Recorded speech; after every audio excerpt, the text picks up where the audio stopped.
at the end of every story, there is glory if you don't give up. Everyone wants to work with and for someone they enjoy being around. When I think about leading a life of significance, I don't think about money. I think about all the people that can be changed by the impact that I've made in their lives. All right, so today we're going to be talking about New Year's resolution, how you make them, how you keep them, why people fail at them, why people don't execute on them. And it really boils down to, I believe, three things. And so if you listen through the entire time, you're going to be hearing about how you can make decisions today that can completely change your life. They can completely change what you believe about yourself. They can completely change what you do, and they can completely change and alter the rest of your world. And here's the thing.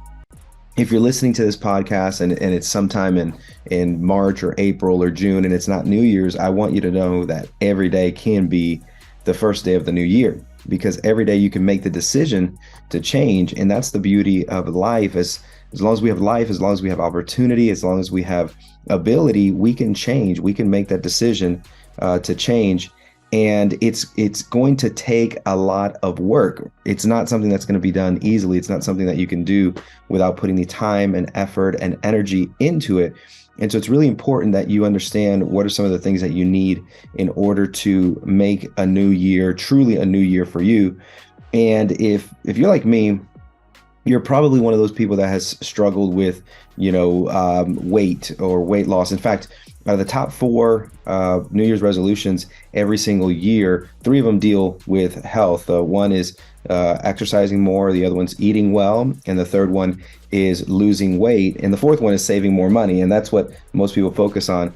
And what I want to tell you is the reason that people focus on that is because people really believe that if they improve their health, if they improve their appearance, they're going to be more confident. They're going to be able to achieve more in life. And the statistics show that that's absolutely the case.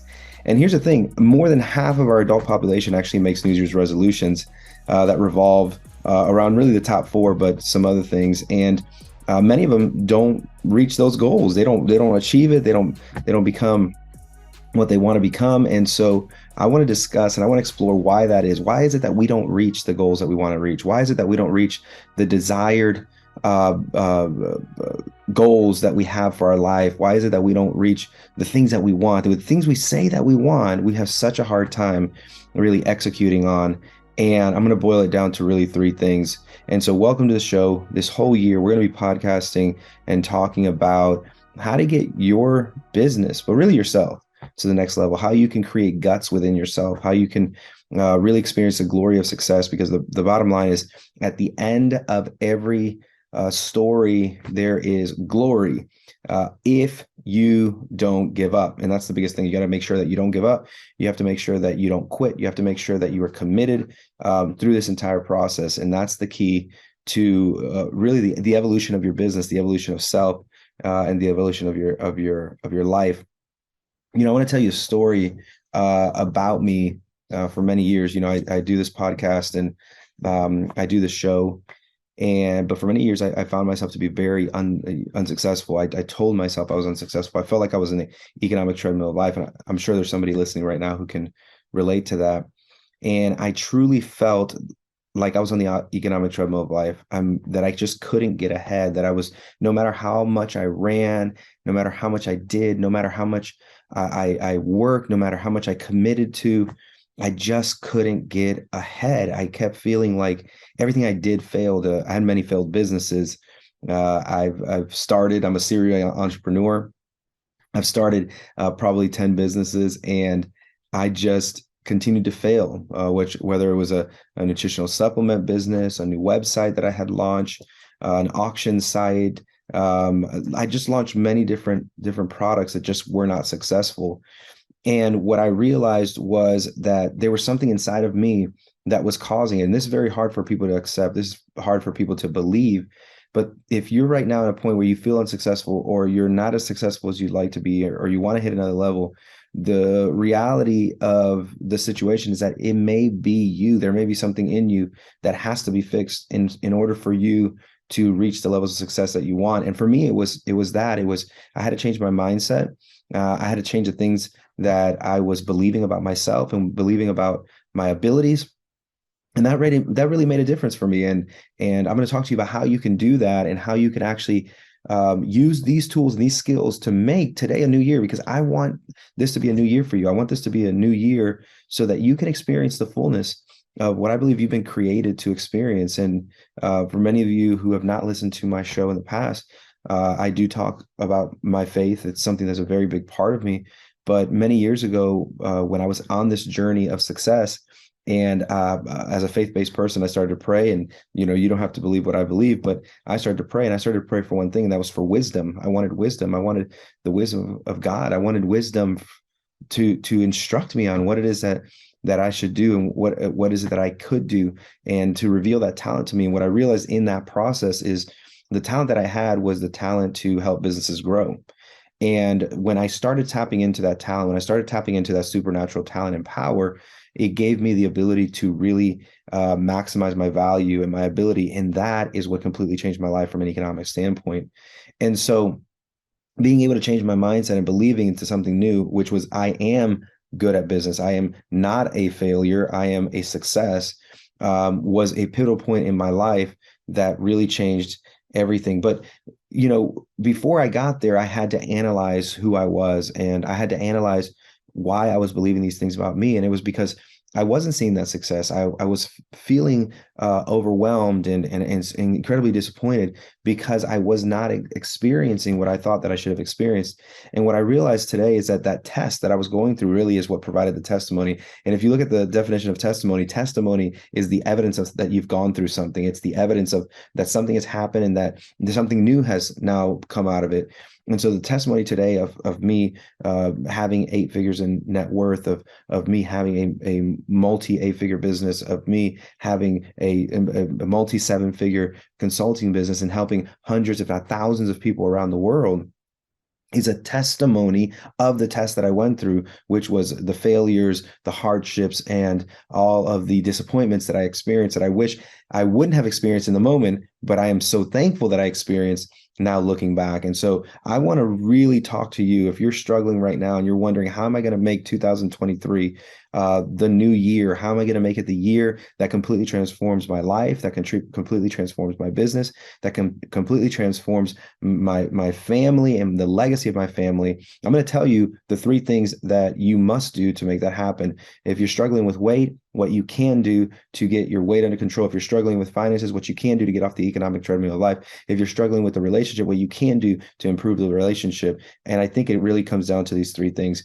But before we go into that, I want to talk about why people give up, because this is an important part. And if you hear one of these reasons and it's you, then be sure that you ask yourself, how do I prevent myself from getting that trigger into my life? Because I think that's going to be really critical as you continue to build yourself and your business. Well, the first thing is losing motivation. And here's the interesting thing about losing motivation. Motivation is it's an internal thing. Motivation is not something external. You see some of these great leaders, especially in sports, that go in and they rally. I remember I had won an award for the most hustle because I was like the rally guy. I would get in there and I would scream and I would get people up, and I thought that was like motivating to people. And to some extent, it is motivating to people because it does generate some sort of energy, and it creates like a symbiotic field of energy for everyone to experience.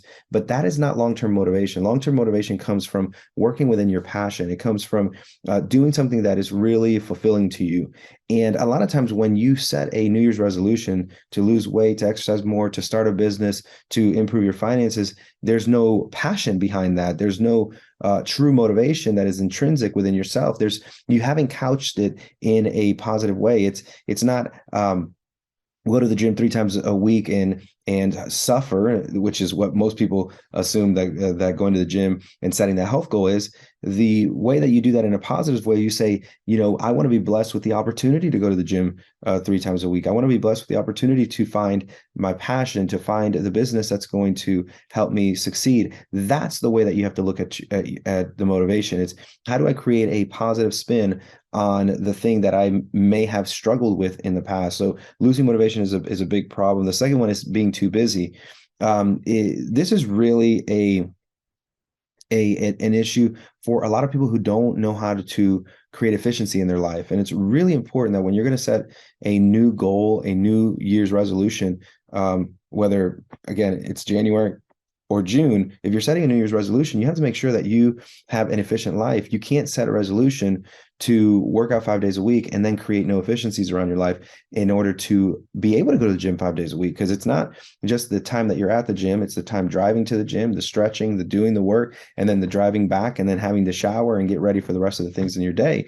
So it's really critical that you create more efficiency in your life, whether it's making more money, starting a second job, starting a business, whatever it is that you may be trying to do as your New Year's resolution is figuring out, how do I become more efficient so that I don't create this sense of being too busy? Because that is a huge impediment to achieving the goals that you have for your particular life.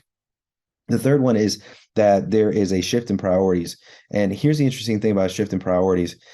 Considering that 50% of people give up on their New Year's resolutions by February, it's very unlikely that a shift in priorities is the root cause of 50% of those people losing it within a 4-week period of time.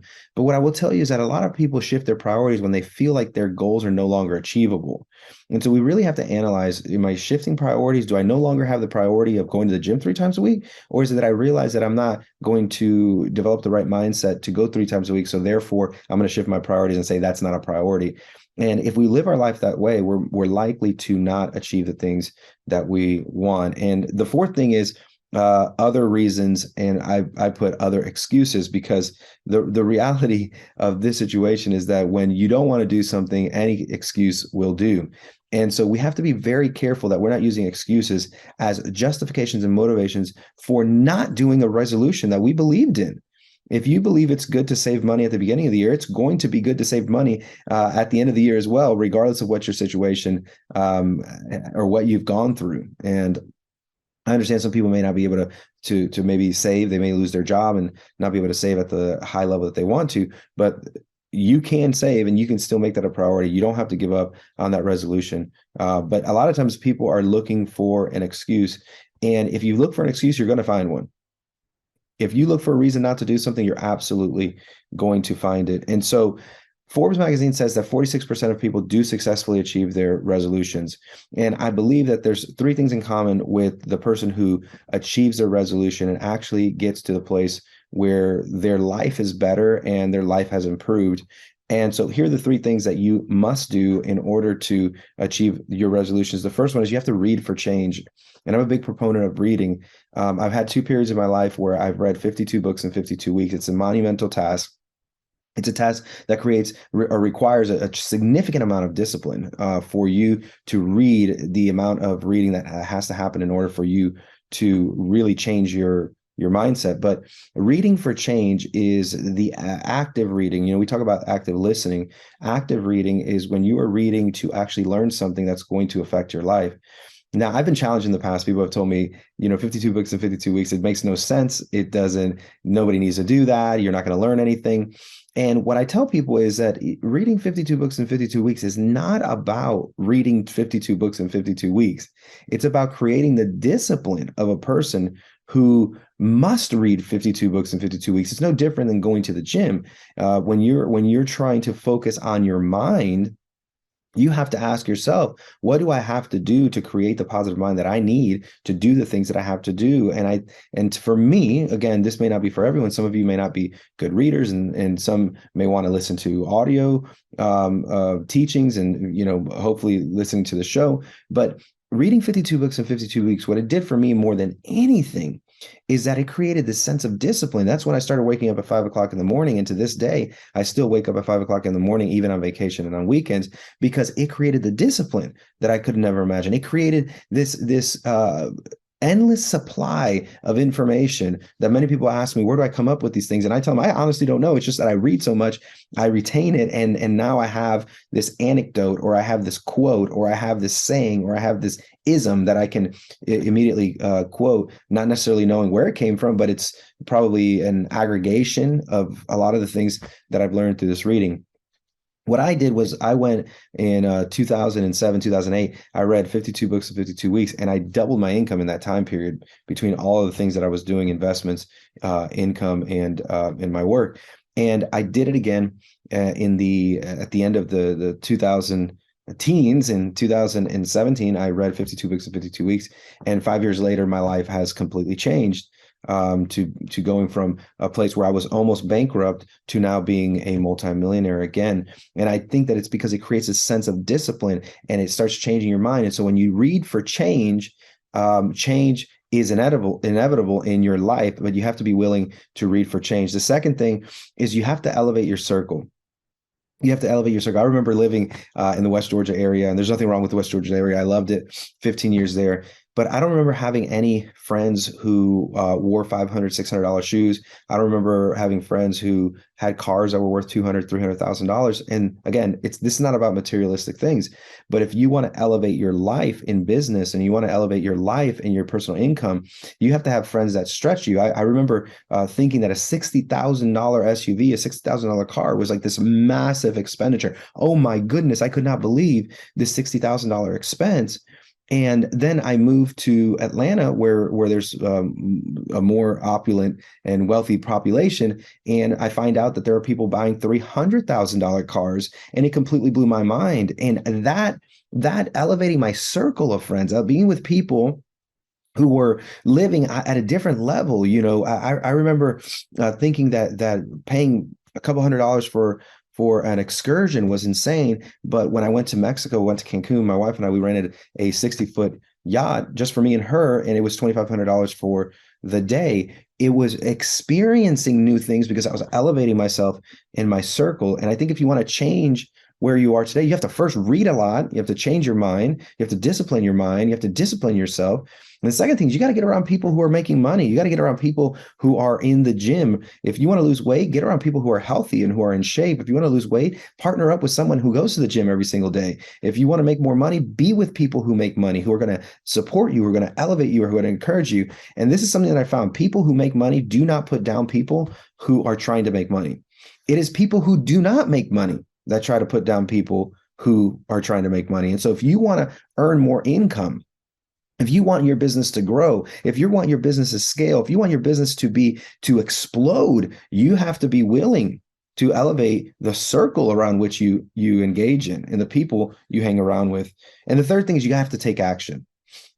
It's not enough to read. It's not enough to elevate. You have to take action. You have to do the thing that scares you. I remember being in a conference. I heard this speaker and author, Cy Wakeman, and she has a book called No Ego. And in there, in the presentation that she did, she talked about that you were about 8 to 10 courageous decisions away from completely changing your life. What are the 8 to 10 decisions that you must make, that you have to make, that there's no way, if you don't make these decisions, you are not going to achieve your dreams. But in the alternative, if you make these decisions, your dreams are going to become a reality. What are those 8 to 10 courageous decisions? And you have to take action. And if you do these 3 things, when you're thinking about the new year and new me and the New Year's resolution and how to become better and how to uplift yourself, when you think about those things, if you read for change, if you elevate your circles, if you take massive, courageous action, you will stick to your goals, you will achieve your goals, and you will become everything that you want to be in this new year. And it doesn't matter how many times you've given up. It doesn't matter how many times you failed. It doesn't matter how many times you didn't execute. It doesn't matter how many times you didn't get to your goal before. Today could be the first day of the new year. Today could be the first day of the year that completely changes your life and the legacy of the life of your family.